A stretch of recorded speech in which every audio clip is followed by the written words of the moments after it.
Meanwhile, Russian President Vladimir Putin has warned that Moscow will seek to extend its gains in Ukraine if Kyiv and its Western allies reject the Kremlin's demands in peace talks. Speaking at an annual meeting with top military officers, Putin said Moscow would prefer to achieve his goals and eliminate the root causes of the conflict by diplomatic means. But he added that if the opposing side and its foreign patrons refuse to engage in substantive dialogue, Russia will achieve the liberation of its historical lands by military means.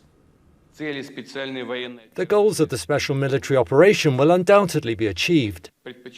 We would prefer to do this and address the root causes of the conflict through diplomacy.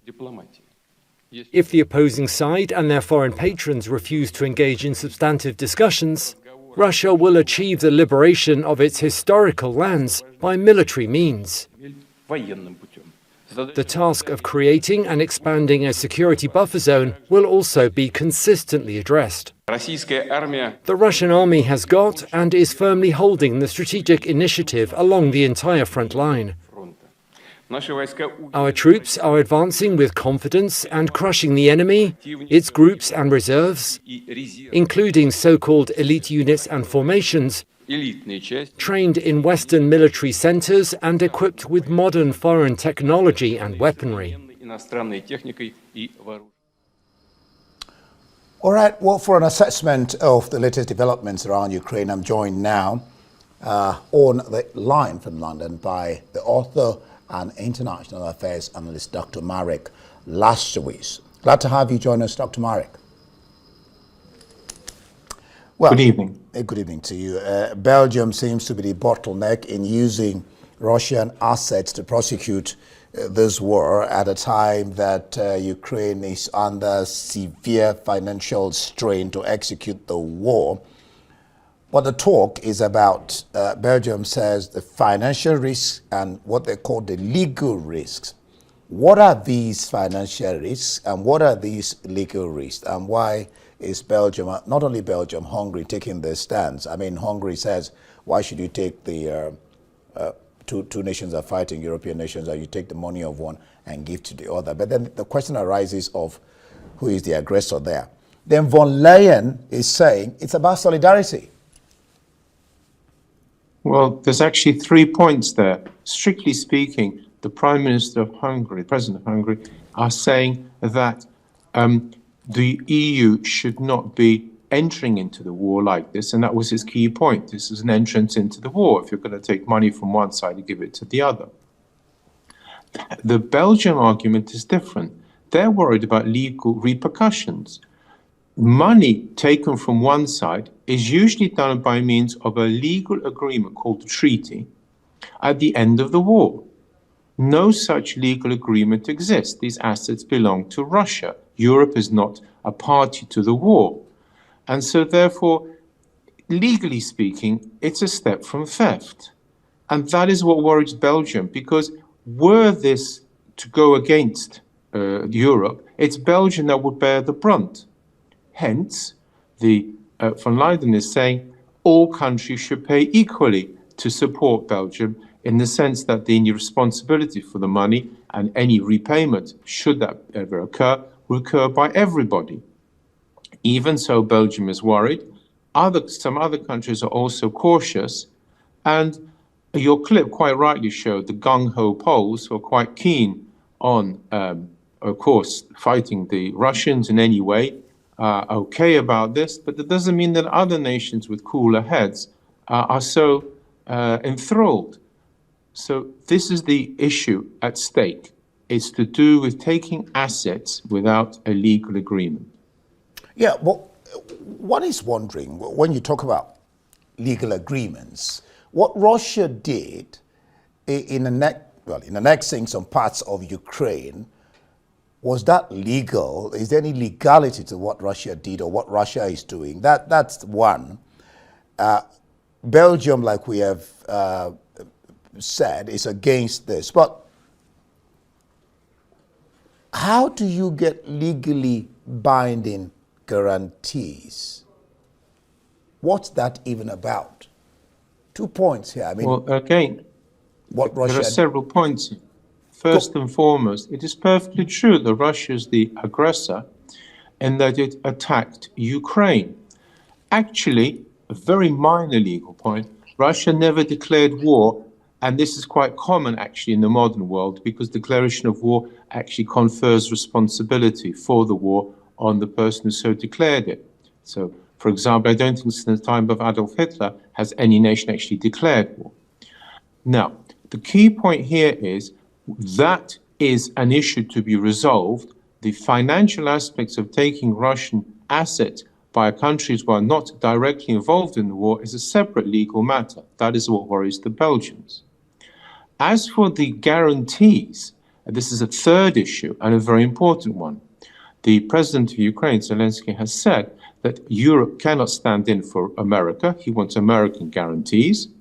And also, the next point here is that what does it mean to have guarantees? And this is, in fact, the key point. There's no such thing as a guarantee in the correct sense of the word in the real world, because you may sign as many treaties as you like. But if the other side simply does not act and simply does not come to your support, then all these treaties are meaningless. And there is an example, the 1994 treaty, in which America and Great Britain and Russia all guaranteed Ukrainian frontiers. And this, of course, has simply never been activated since 2014. So therefore, the issue of legality is important. It is a concern for EU. It has been broken by Russia, but that's a separate issue. And that therefore, now the security guarantees, they require much more conversation, a discussion, and clarification.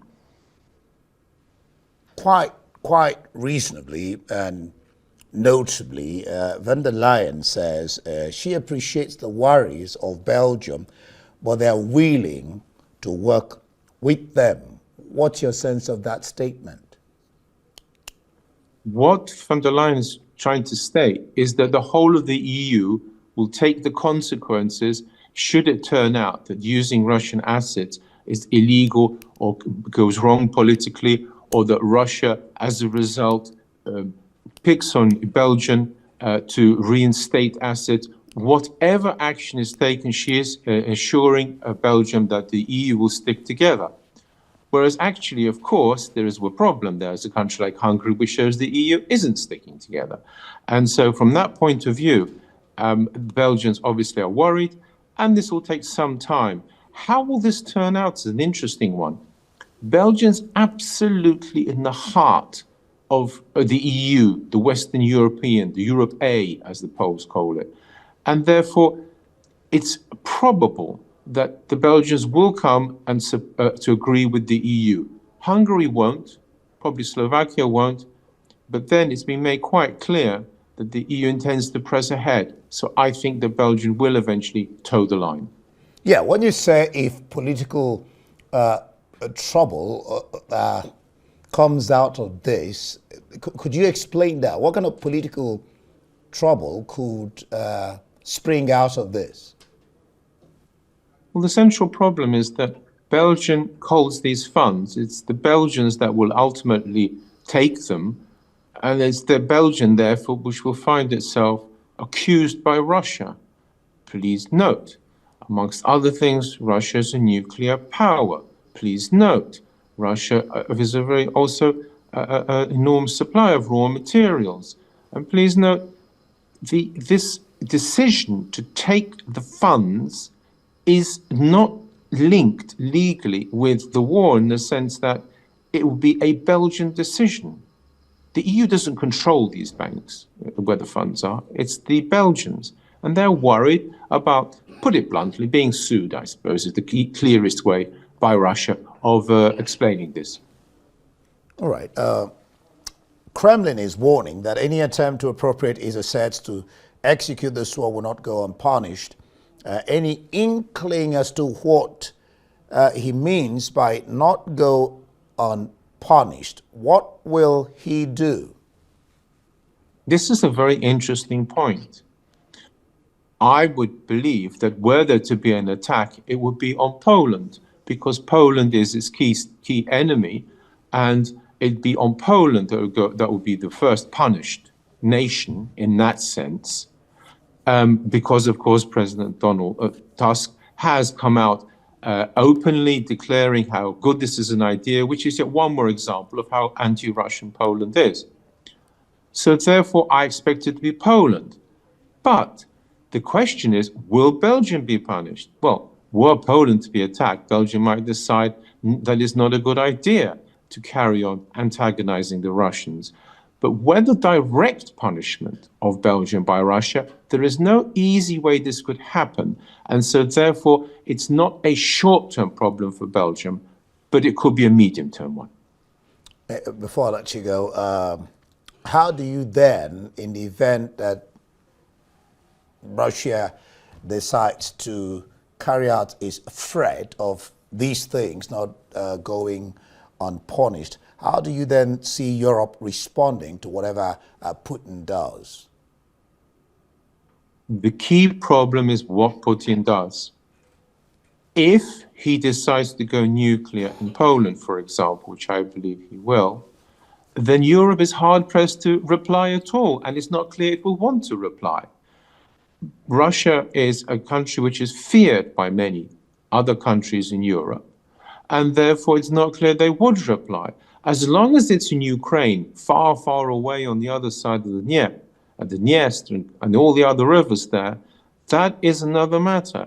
And Europe would reply in the sense of supplying funds to as much as it can to help Ukraine. But if Russia decides to take a very forceful next move, then I'm afraid Europe is out of it. It will be America who replies if they reply. If they reply. Thank you so much, Arthur. International Affairs Analyst, Dr. Marek Laskiewicz. Thank you so much.